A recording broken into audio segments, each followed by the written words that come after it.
Next हमने topic start करना है डिस्कवरी ऑफ प्रोटॉन। पिछले टॉपिक में हमने पढ़ा था डिस्कवरी ऑफ इलेक्ट्रॉन, लेकिन एटम के फंडामेंटल पार्टिकल्स कितने होते हैं? 3, इलेक्ट्रॉन, प्रोटॉन एंड न्यूट्रॉन। अब सेकंड नंबर पे हमने प्रोटॉन की डिस्कवरी करनी है। अगर हम एज अ होल एटम के ऊपर देखें तो एटम के ऊपर कोई चार्ज नहीं होता, एटम न्यूट्रल होता है। अब अगर सिर्फ एटम के अंदर इलेक्ट्रॉन्स ही होते तो इलेक्ट्रॉन के ऊपर कौन सा चार्ज था? नेगेटिव। तो एटम के ऊपर कौन सा चार्ज होता? नेगेटिव। लेकिन एटम जो है वो न्यूट्रल है।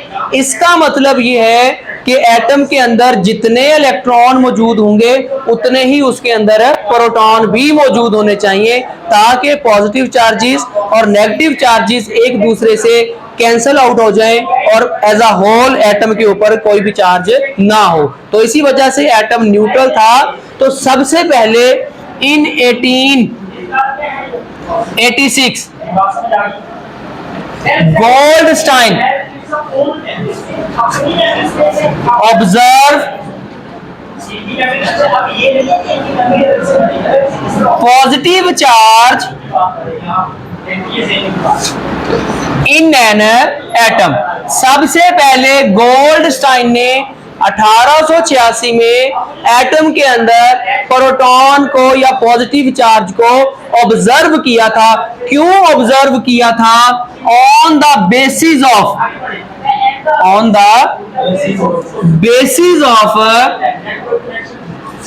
Atom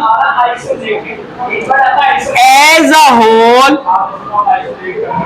neutral, thus it contains equal number of positive and negative charges। जैसे ही इलेक्ट्रॉन डिस्कवर हुए थे तो इलेक्ट्रॉन की डिस्कवरी के बाद, क्योंकि इलेक्ट्रॉन के ऊपर नेगेटिव चार्ज था, तो साइंटिस्ट के जहन में ये क्वेश्चन था कि एटम के अंदर पॉजिटिव चार्जेस भी उतने ही होते हैं जितने नेगेटिव होंगे, क्योंकि एटम तो न्यूट्रल है। लेकिन सबसे पहले इन पॉजिटिव चार्जेस को जो ऑब्जर्व किया था वो गोल्डस्टाइन ने किया था। कब किया था? 1886 में किया था। अब ये प्रोटॉन डिस्कवर कैसे हुए थे? ये भी डिस्चार्ज ट्यूब एक्सपेरिमेंट्स की ही मदद से डिस्कवर हुए थे। लेकिन इलेक्ट्रॉन और प्रोटॉन में डिफरेंस करना मुश्किल था, तो यहां पे गोल्डस्टाइन ने क्या किया? कैथोड जो इस्तेमाल किया था, जिनके ऊपर नेगेटिव चार्ज होता है, जो इलेक्ट्रोड जिसके ऊपर नेगेटिव चार्ज होता है, जिसको कैथोड कहते हैं, उसमें सुराख कर दिए। हमेशा पॉजिटिव चार्ज किसकी तरफ जाएगा? नेगेटिव की तरफ। और नेगेटिव चार्ज किसकी तरफ जाएगा? पॉजिटिव की तरफ। जब इलेक्ट्रॉन डिस्कवर हुआ था तो पॉजिटिव प्लेट के पीछे रोशनी पैदा हुई थी, क्योंकि इलेक्ट्रॉन के ऊपर कौन सा चार्ज था? नेगेटिव। ये किसकी तरफ जाते हैं? पॉजिटिव प्लेट की तरफ।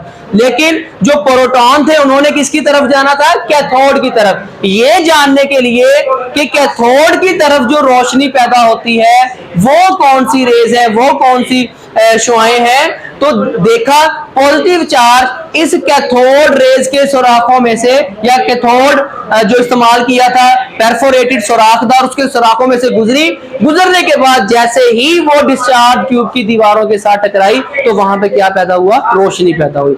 फिर वहां पे इन रेज को प्रोड्यूस किया गया और इनको क्या नाम दिया गया कि ये एनोड रेज हैं, क्योंकि ये किस में से निकली है? एनोड में से। समझ आ गई? या इनको कैनाल रेज भी कहते हैं। जो इलेक्ट्रॉन था उनको कौन सी रेज का नाम दिया गया था? कैथोड रेज का, क्योंकि वो किस में से निकली थी? कैथोड में से। तो इसीलिए जब इलेक्ट्रिक करंट अप्लाई किया गया, new type of rays also produce which pass through the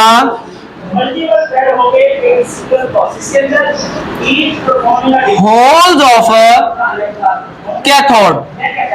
और इन रेज को इनका नाम दिया गया केनाल रेज या फिर एनोड रेज, इनको एनोड रेज या फिर केनाल रेज का नाम दिया गया। क्लियर हो गया? ये कैसे डिस्कवर हुई थी? है ही डिस्चार्ज ट्यूब, लेकिन कैथोड में क्या कर दिए थे हमने? सुराख कर दिए थे, परफोरेटेड कैथोड इस्तेमाल किया, क्योंकि लाइट में ये डिफरेंस करना मुश्किल था कि इलेक्ट्रॉन कौन से हैं, प्रोटॉन कौन से हैं। प्रोटॉन भी प्रोड्यूस हुए थे, इलेक्ट्रॉन भी प्रोड्यूस हुए थे, लेकिन ये फर्क करना मुश्किल था कि इनमें प्रोटॉन कौन से हैं और इलेक्ट्रॉन कौन से हैं। तो ये जानने के लिए, क्योंकि उन्होंने प्रोटॉन ने नेगेटिव की तरफ मूव करना था, तो उसने सुराख कर दी। जैसे ही वो रोशनी इसमें से गुजर के दीवार के साथ टकराई, तो इसके पीछे जो रोशनी पैदा हुई वो क्या थे? वो प्रोटॉन थे। अब नेक्स्ट हमने इसकी पढ़नी है प्रॉपर्टीज।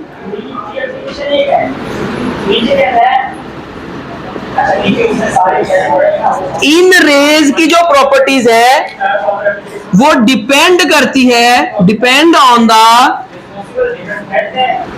Nature of gas. जिस किस्म की गैस डिस्चार्ज ट्यूब के अंदर मौजूद हम इस्तेमाल करेंगे, उसी तरह की इनकी प्रॉपर्टीज होंगी। लेकिन दरअसल ये है क्या थे? ये जो प्रोटॉन थे ये क्या थे? ये गैस आयंस थे, गैस आयंस। क्योंकि गैस में से जब हमने इलेक्ट्रिक करंट गुजारा तो वहां पे गैस के मॉलिक्यूल्स में से इलेक्ट्रॉन भी निकल गए, प्रोटॉन भी, गैस के मॉलिक्यूल्स का न्यूक्लियस भी टूट गया। दोनों पार्टिकल जब यहाँ पे निकल गए तो एक के ऊपर पॉजिटिव चार्ज और दूसरे के ऊपर नेगेटिव चार्ज आ गया। दरअसल ये गैस आयंस थे। उसके बाद नेक्स्ट एक्सपेरिमेंट किया गया 1917 में। किसने किया था? रदरफोर्ड ने। रदरफोर्ड ने एक एक्सपेरिमेंट किया।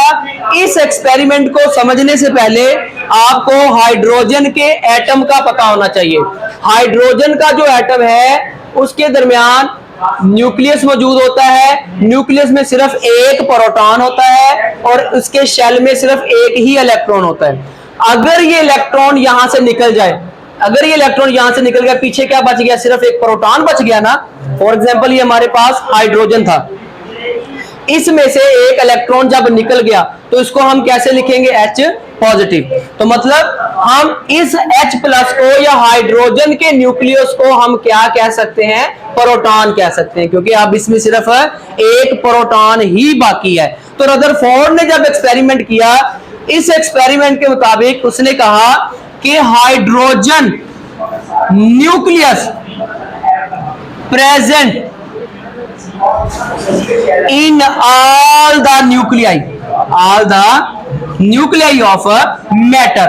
जितना भी मैटर इस दुनिया के अंदर पाया जाता है, हाइड्रोजन का न्यूक्लियस मतलब प्रोटॉन तमाम एटम के न्यूक्लियस में पाए जाते हैं। मीन हर एटम का जो फंडामेंटल पार्टिकल है वो प्रोटॉन भी है। किसके अलावा? इलेक्ट्रॉन के अलावा।